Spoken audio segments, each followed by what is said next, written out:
Well, good morning, everyone. Welcome back to this time of study in the book of Revelation and the Mark of the Beast.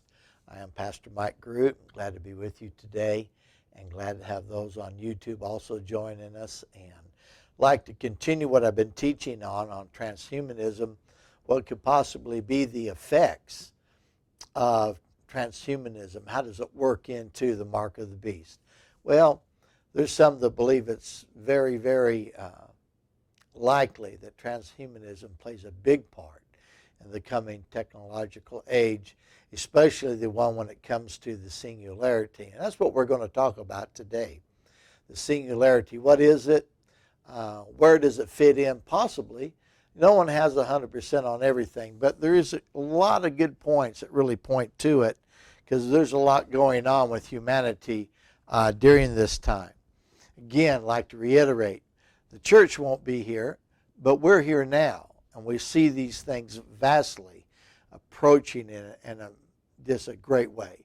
So what we want to discuss is, what does our role play as the church in the hours before this time called the tribulation? Jesus said in Matthew 24:37, as in the days of Noah, so shall it be as the coming of the Son of Man. Well, we know it was more than just sin.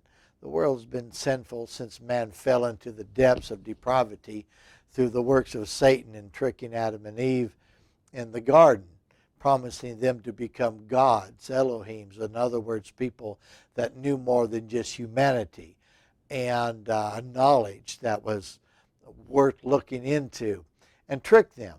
Well, here we are, 6,000 years later approximately, and the enemy's up to the same old tricks, promising humanity that they can improve on what God has done, and such is the key to transhumanism. They take what you would call, and I would call, God's beautiful creation, man, the human 1.0, and they want to transcend it into the human 2.0 of their own working, and what would enhance the human to become healthier, live longer, and to be able to be more intellectual, far beyond what we are today, even changing the DNA of humanity into something that would be part human, part machine. We see that today. And the good work of transhumanism, or the thinking of it, such as arms that can help people that have lost, called prosthetics, lost the use of an arm due to injury, accident, military conflict, even legs, or cancers that just eat away at the human body. And so we're working together, of course, for the better of humanity. The church is giving monies to different and various works. Now, but transhumanism has just a little bit different bend to it, I guess you would say. Where do we find it working in? And I want to read that in Revelations 13. I want us to look into a short portion of Scripture beginning at verse 11, reading out of the King James Version this morning. It said, I beheld another beast coming up out of the earth, and he had two horns like a lamb, and he spoke as a dragon. And he exercises all the power of the first beast before him, and causes the earth and them which dwell therein to worship the first beast, whose deadly wound was healed. And he doeth great wonders, so that he maketh fire come down from heaven on the earth in the sight of men, and deceiveth them that dwell on the earth by the means of those miracles which had power to do in the sight of the beast, saying to them that dwell on the earth that they should make an image of the beast, an icon, something that looks exactly like the beast himself, and which had the wound by a sword and did live. And he had power to give life. That is the Greek word pneuma. That means spirit life. He actually becomes aware. And we find the interesting thing about what the transhumanists call the singularity, which we're going to get into. So He gives life unto the image of the beast, that the image of the beast should both speak and cause that as many that it was not worship the image of the beast should be killed. And he causes all, both small and great, rich and poor, free and bond, to receive a mark in their right hand or in their forehead, and that no man might buy or sell, save he that have the mark or the name of the beast, either the mark or the name of the beast or the number of his name. So we have three things there, and we know the number of the beast is 666, which is very interesting number. It's the number of man. And so what we find by it being the number of man, the biology makeup of man is very interesting. I'm certainly not one that's been to college to find out about or really understand all the ins and outs of the bioethics. But I do know this, that according to the makeup of man, he's made up in three sections, each one having 6 definite markers that make up the man, which is 666. I think that's very interesting. But when we look here at the singularity, and we find that all of a sudden this image that is made takes on life, breath. Okay, so something causes it to come alive, and all of a sudden its eyes open, or it just becomes aware. And that's what the singularity is.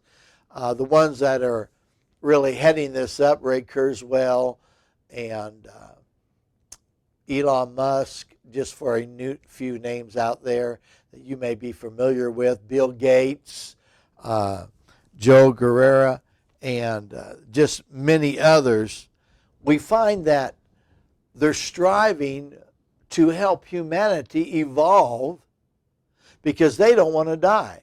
They want to have eternal life. They want to move on in life. They want to live for hundreds of years and without any accountability to God, because they don't believe in God per se as the one who created everything. They believe in evolution, that man is evolving. So they're going to help man evolve from the human 1.0 that God created in his image and likeness, all right, gave him a status of being his representative on the earth and to be able to take care of everything that he created.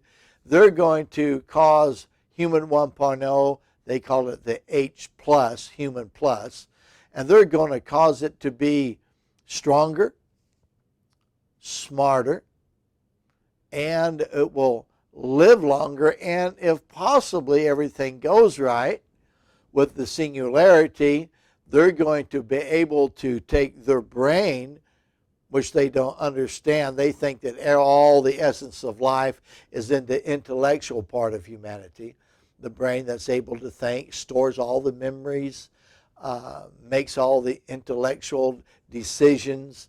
And they're going to take that brain and they're going to put it like in an android. This is what they're planning.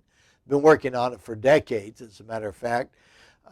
Even the military and all the main military of the world, the United States, Russia, China, North Korea, Iran, they're all big players in transhumanism and causing man to become super soldiers as their main looking into it to where they can outdo the others.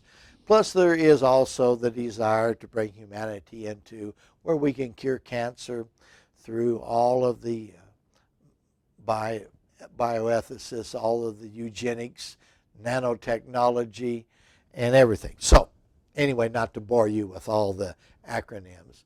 But what we want to see here is we find again that, and he had power to give life or breath to the image of the beast. This, what happens is when this takes place, as I said, all of a sudden this android becomes aware.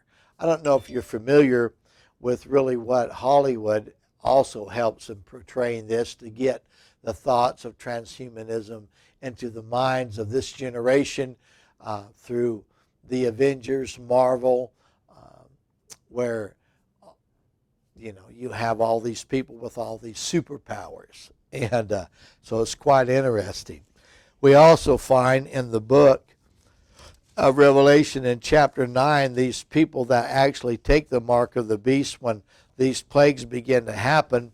It says here in Revelation 9, verse 4, they were told this when this plague is happening, these creatures, these locusts that came out from the abyss, they were told, it says, not to harm the grass of the earth or any green plant or any tree, but only those people who do not have the seal of God, which are the 144,000, as we read in Revelation chapter 7, 12,000 from each tribe of Israel. Those that didn't have the seal, they were allowed to torment them for 5 months, but not to kill them. And their torment was like the torment of a scorpion when it stings someone. And in those days, where these people had took the mark, these people had changed something inside of them, all right, through either a biochip in the mind or the mark tattoo was able to go in through nanotechnology, all right, and change the DNA of man, causing them to be hybrids, causing them to live for hundreds of years, because that's what transhumanism is all about, taking the human 1.0 and improving on it to where it can live hundreds of years. But it says, and in those days people will seek death and will not find it. They will long to die, but death will flee from them. I think that's pretty an amazing way humanity won't even be able, that have taken the mark of the beast and having their DNA changed, they just won't be able to die. I mean, it's just something that's so changed them. It's kind of like what I talked about, mentioned in another program, the time before the flood, when you had hybrid men, half angel and half man. The Greeks talked about them. They called them titans. And all other old languages have record of them before God gave the revelation of what really happened in Genesis. And so we have record of it going back thousands of years, that there was a race of people that were tall in stature, mighty, strong. It's just amazing, but we're not going to get into that. But what I want to talk about today is, could this singularity, just food for thought, we're living in such a technological age where breakthroughs are coming so fast, and artificial intelligence and our laboratories are showing such promise to take man, changing its DNA through nanotechnology, robotics, genetics, and artificial intelligence, and taking man to a whole new level of ability and power, and they're looking forward to it. But let's talk about it for just a minute. What I want to read to you is, could this time that is coming, I'm going to read to you out of the book, just a portion here called the milieu, I guess would be a better way to put it. It means resistance in French. And Thomas Horn, you can get this at Skywatch TV bookstore if you want to go there and get it. I highly recommend it if you want to know what's going on in the transhumanist movement. And I want to say before we go reading, why is this important? Well, in the generation to come, our grandchildren, they're going to be faced with making decisions whether to enhance themselves, to where instead of running the mile in a record 4 minutes, 3 minutes and something, they may be able to enhance themselves through GRIN technologies, which, as I just talked about, genetic, robotics, artificial intelligence, and nanotechnology, the acronym GRIN, and be able to do it in 2.5 minutes. Or be able to hold their breath, which DARPA, the Defense Advanced Research Department, is doing now with our soldiers. And you can go online if you would like, go to Google, type in DARPA and just skim through what they're doing in this area of what I just talked about, complete access to the public. They're talking about doing these very things to where they're able to, through nanotechnology, inject into the bloodstream of the soldier. And he can go 24 hours without any rest. He can hold its breath for hours underwater because of the oxygenation of the blood that they can do. Phenomenal things, but you can go on there and read it for yourself. I don't have time to get into that, maybe at another time. But what is the singularity? All right, I want to read this. As a metaphor for mind-boggling social change, the singularity has been borrowed from the math and physics, writes Joel Guru in Radical Evolution in his book, which is a great book just for information to read. And those realms, singularities, are the point in the realms of math and physics. In those realms are the point where everything stops making sense. In math, it is a point where you are dividing through by zero. And in physics, it is like a black hole. Black holes point in space so dense that even light cannot escape their horrible gravity. If you would approach it in a spaceship, you would find that even the laws of physics no longer seem to function. That's what singularity is like. Nothing that is normal in physics even seems to function normally. Ray Kurzweil, you've heard of him. He's a great inventor. Invented years ago the beautiful keyboard to make music, many different things, who is credited with groundbreaking work in artificial intelligence and is, among other things, the co-founder of the interdisciplinary graduate studies program backed by NASA, known as the Singularity University, appreciates the comparison between the coming technological singularity and the physics of black holes. Just as a black hole in space dramatically alters the patterns of matter and energy accelerating towards its event horizon, the impending singularity in our future is a period during which the pace of technological change will be so rapid, its impact so deep, that human life will be irreversibly transformed. The key idea underlying the impending singularity is that the rate of change of our human-created technologically is accelerating, and its powers are expanding at an exponential pace. Exponential growth is deceptive. It starts out almost imperceptibly and then explodes with unexpected fury. All of a sudden, it just takes off. There's no way to stop it. It just manifests with such power. It goes beyond wildest dreams. Maybe even making the android that had a human brain in it actually take on life. If you would look at two movies, you can go on YouTube and find them. You can go on Netflix, I'm sure. Recently were made called Transcendence with Johnny Depp. You may have seen the advertisement or even watched it. This is what they're talking about.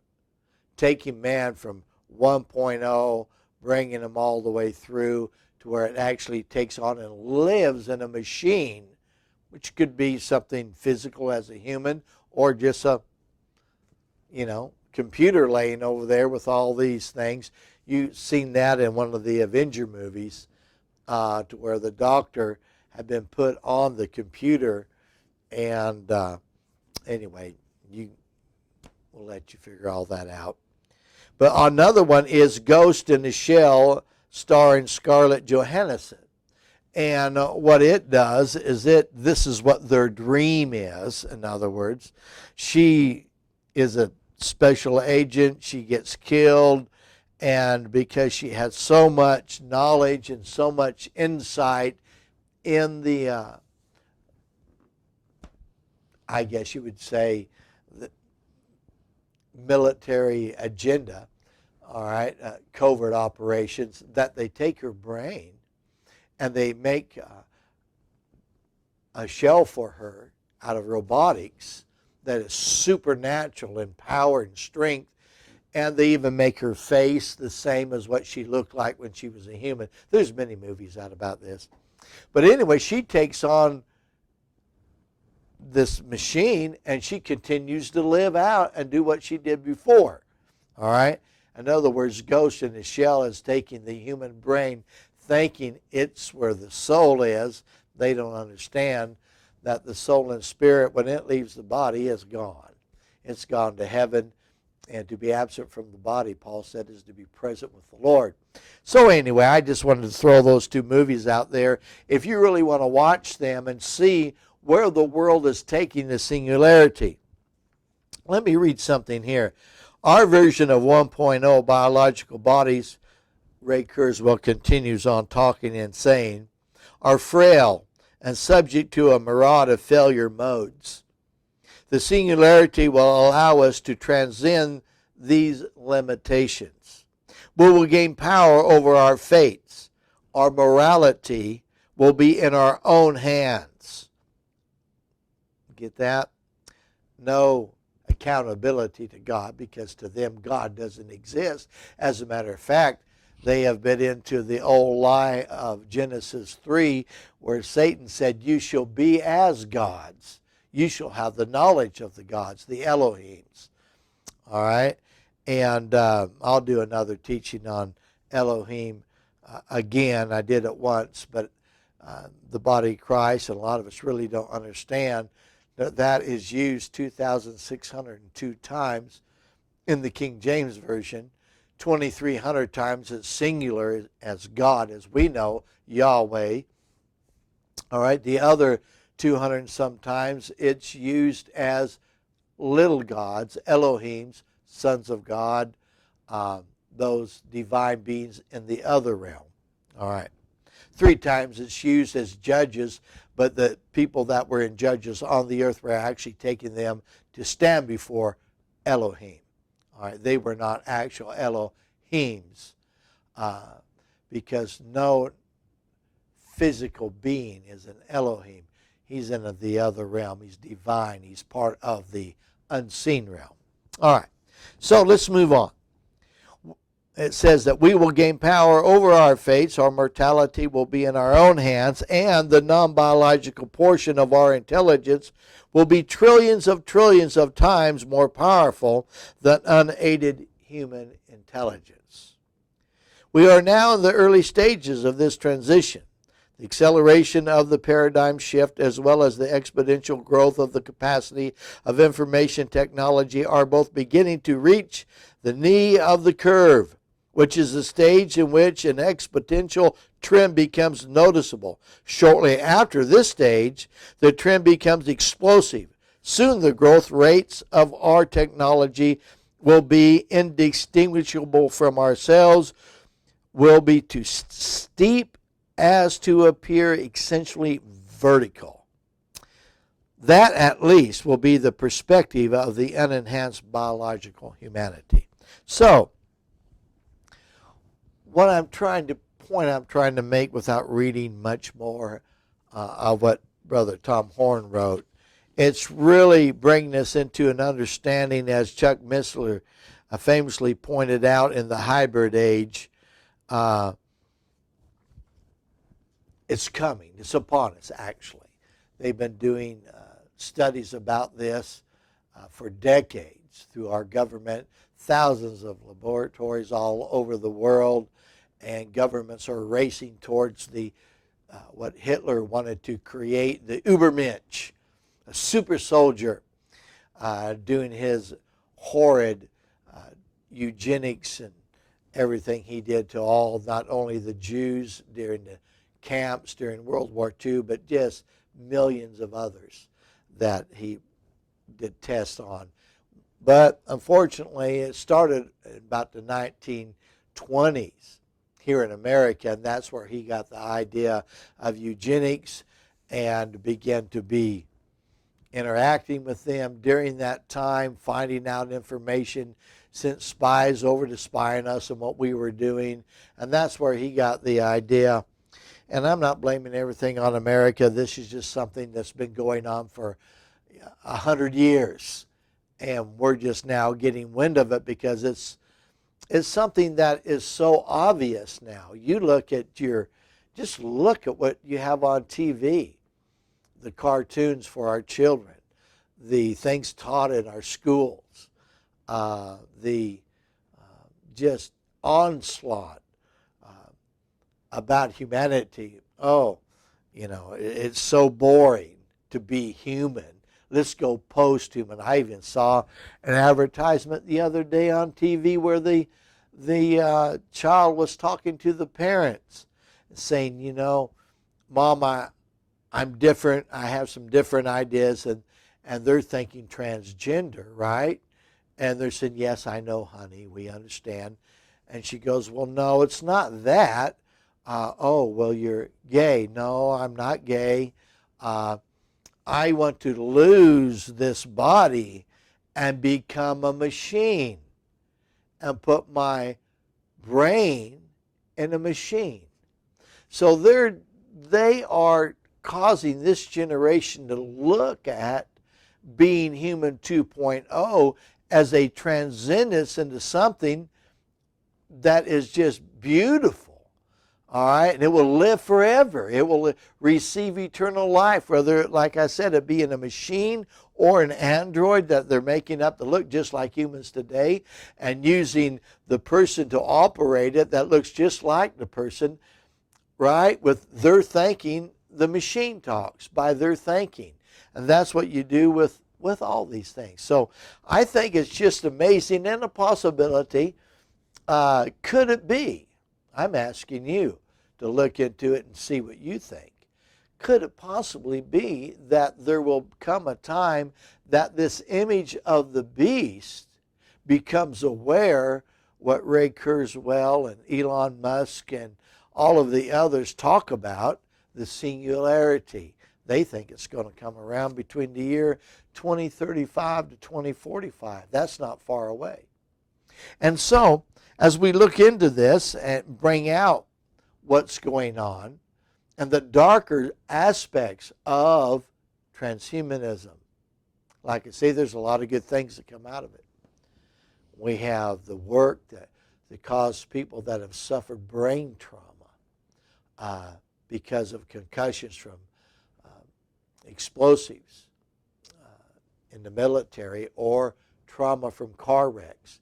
And they're able to put a chip in their brain, small one, and to where now it can reconnect neurally. And all of the neural cells and all of the parts of it, they can be able to, again, think. And if they're paraplegic, where they can't move, at least with their minds, and they've proven this to work, their minds are able to go on the computer and tell the computer, and they're able to search the web and be interactive with something instead of just laying there as a vegetable in a bed. So I'm not putting down everything. I'm saying there's a lot of good work that comes out of it. Certainly, we would love for a person that is partly paralyzed through eugenics and through these technologies to have a better quality of life. And Christians are at the forefront of this, giving millions of dollars to these departments and hospitals that want to help humanity in their suffering.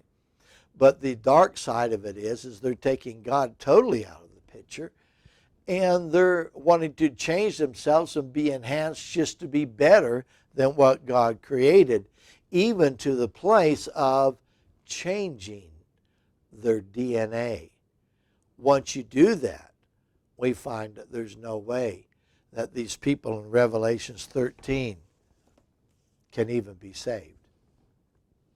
Just like in Genesis, before the flood, God destroyed all of humanity except for Noah, his 3 sons, and 3 wives, and Noah's wife.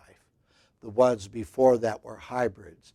When the last human died, which was Methuselah, it was just right after that the flood came and wiped out all of the angel hybrids and humans. Also happened during the time of when they came into the promised land after coming out of Egypt. God told them to take out all the giants and kill man, woman, child, beast, and whatever they had. All right? Because they were genetically changed. And that's why we find that God did this. It wasn't because God was evil and because God didn't have compassion. These people were non-redeemable because they changed their DNA and become something else than human. It's pretty wild, isn't it? And we find proof for that as we study the Word of God, and I'll be doing some teachings on that. And so for right now, just a little food for thought there. Give you something to think about, and don't forget the Malou, Thomas Horn, Skywatch TV. Also, you can find 2 other books. Forbidden Gates. I taught a 12-week course here at the church on a Wednesday night. You can get the book. You can download from his website the teaching syllabus. Give your people, pastors, if you're out there and you want to teach your church about what's going on with transhumanism and the danger of it and how it's trying to get our young people to forget about God. You can be changed into human 2.0 and live for hundreds of years and then transcend through the singularity, even into a machine. All right. Also, this is a great book, Pandemonium's Engine. And by the way, I do not get anything for advertising these books. I just know over the last 4 years, these 2, which was written, I think, 2010, 2012, groundbreaking understanding.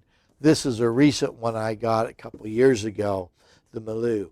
But you can go on there and get them for yourself, study them, and because I certainly don't have time to read it to you, nor would you want to be bored with my reading. But God bless. We love you. I look forward to getting with you again. Please check me out on YouTube under James Garoute, spelt with 2 R's, Garroutte. God bless you. I love you. Hope this was a blessing to you. It can help you understand a little bit about what's going on in the hour of technology, the AI, artificial intelligence that's going on in the world today. God bless.